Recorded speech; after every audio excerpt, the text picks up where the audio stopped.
Assalamualaikum warahmatullahi wabarakatuh. Perkenalkan, kami dari kelompok 4 izin mempresentasikan materi bab 4, yaitu ketentuan khutbah, tablik, dan dakwah.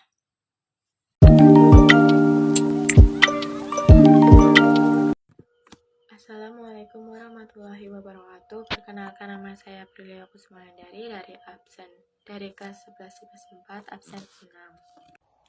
Assalamualaikum warahmatullahi wabarakatuh. Perkenalkan, nama saya Elvarita Selvian Darmawan, absen 11 dari kelompok 4. Perkenalkan, nama saya Vijanatin Ahmalia dari kelas 11 IPS 4, nomor absen 13. Perkenalkan, nama saya Mela Rosa Prizain dari kelas 11 IPS 4, nomor absen 23. Perkenalkan, nama saya Nene Febiana Utami dari kelas 11 IPS 4, nomor absen 24. Assalamualaikum warahmatullahi wabarakatuh. Perkenalkan, nama saya Salsa Bilar Festi dari nomor absen 30. Perkenalkan, nama saya Sunarni Vina Triwijaya dari kelas 11 IPS 4 absen 33. Perkenalkan, nama saya Widya Yulia Rahma dari kelas 11 IPS 4 nomor absen 35.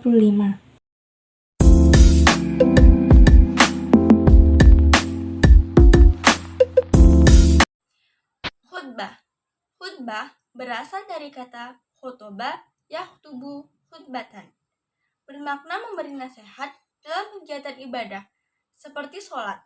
Contohnya, sholat Jumat, Idul Fitri, Idul Adha, Istisqa, dan Kusuf. Contoh lain yaitu wukuf dan nikah. Menurut istilah, khutbah berarti kegiatan ceramah kepada sejumlah umat Islam dengan syarat dan rukun tertentu yang berkaitan secara langsung dengan keabsahan atau kesunahan ibadah.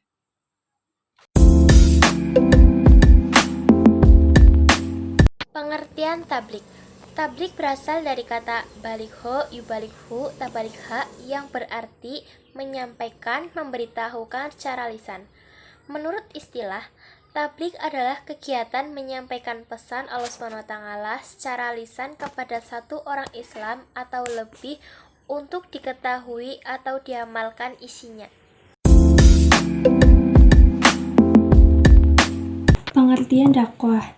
Dakwah berasal dari kata da'a ya'du dawatan yang artinya memanggil, menyeru, mengajak pada sesuatu hal. Menurut istilah, dakwah adalah kegiatan mengajak orang lain, seseorang atau lebih ke jalan Allah SWT secara lisan atau perbuatan.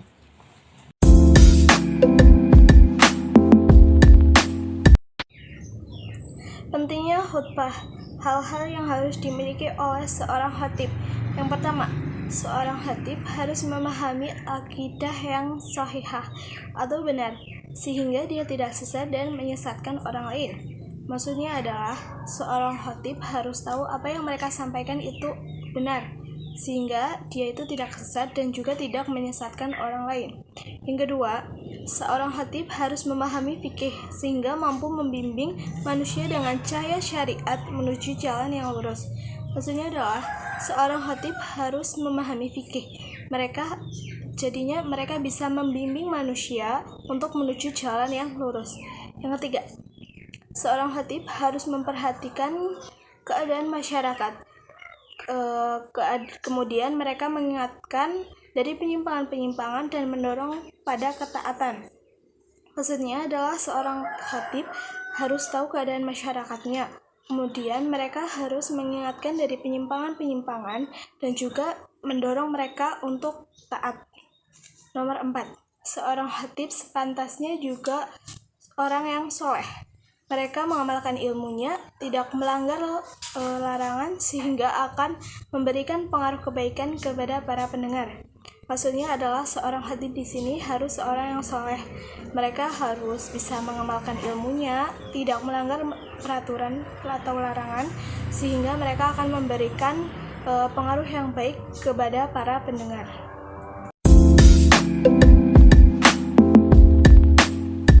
Saya akan menyampaikan materi yang berjudul pentingnya tablik. Telah kita ketahui bersama, tablik merupakan salah satu sifat wajib bagi Rasul. Itulah sebabnya mengapa Allah Subhanahu wa Ta'ala seringkali menyebut dalam kitabnya bahwa tugas seorang Rasul tidak lain hanyalah menyampaikan. Setelah Rasulullah Shallallahu Alaihi Wasallam wafat, kebiasaan ini dilanjutkan oleh para sahabatnya, pengikut sahabat atau tabi'in, dan pengikut-pengikutnya sahabat atau tabi'ut tabi'in. Setelah mereka semua tiada, kita sebagai umat muslim memiliki tanggung jawab untuk meneruskan kegiatan tersebut. Tidak mesti menjadi seorang ulama dahulu, tetapi siapapun yang melihat kemungkaran di matanya dan ia mampu menghentikannya, maka ia wajib menghentikannya. Bagi yang mengerti permasalahan ilmu agama, ia harus menyampaikan kepada yang lain, siapapun mereka, walaupun itu hanya satu ayat. Terima kasih. Wassalamualaikum warahmatullahi wabarakatuh.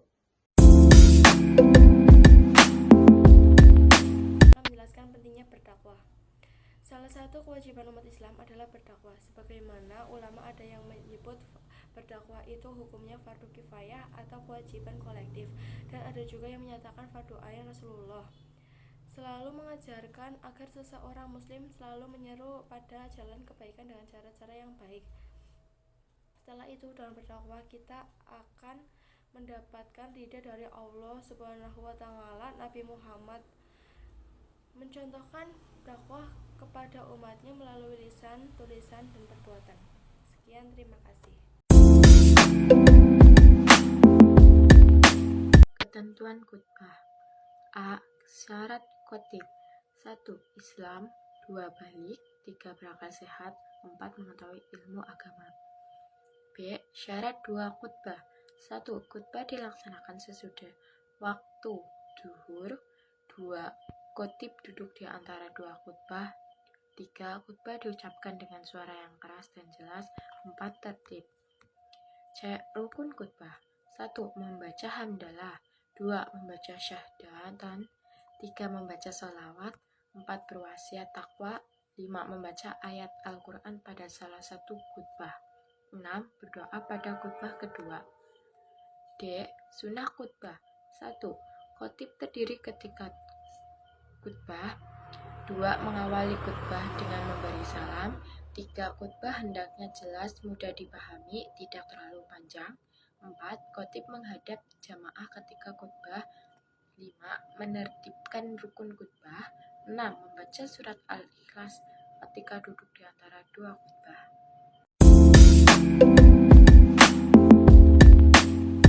Ketentuan tablik. Tablik artinya menyampaikan. Orang yang menyampaikan disebut mubalik. Berikut ketentuan yang harus diperhatikan dalam menyampaikan tablik. Syarat mubalik: 1. Islam, 2. Balik, 3. Berakal, 4. Mendalami ajaran Islam. Etika dalam menyampaikan tablik. 1. Bersikap lemah lembut, tidak kasar, dan tidak merusak. 2. Menggunakan bahasa yang mudah dimengerti. 3. Mengutamakan musyawarah dan diskusi untuk memperoleh kesepakatan bersama. 4. Materi dakwah yang disampaikan harus mempunyai dasar hukum yang kuat dan jelas sumbernya. 5. Menyampaikan dengan ikhlas dan sabar sesuai dengan kondisi psikologis dan sosiologis di para pendengarnya atau penerimanya. 6.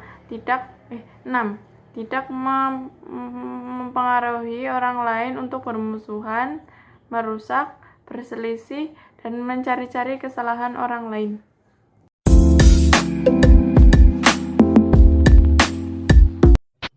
Ketentuan dakwah.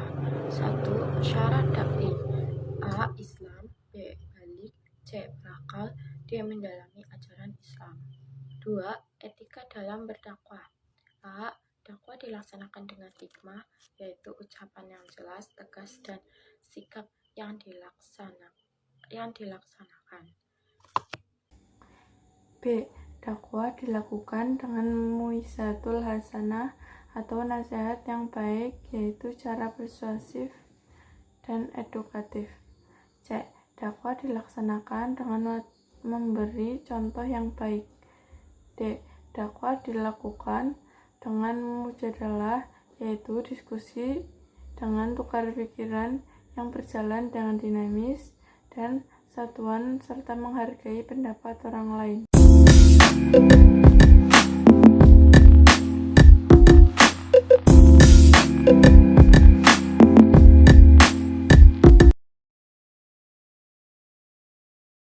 Sekian presentasi dari kelompok 4. Kami ucapkan terima kasih. Kurang lebihnya, mohon maaf. Wassalamualaikum warahmatullahi wabarakatuh.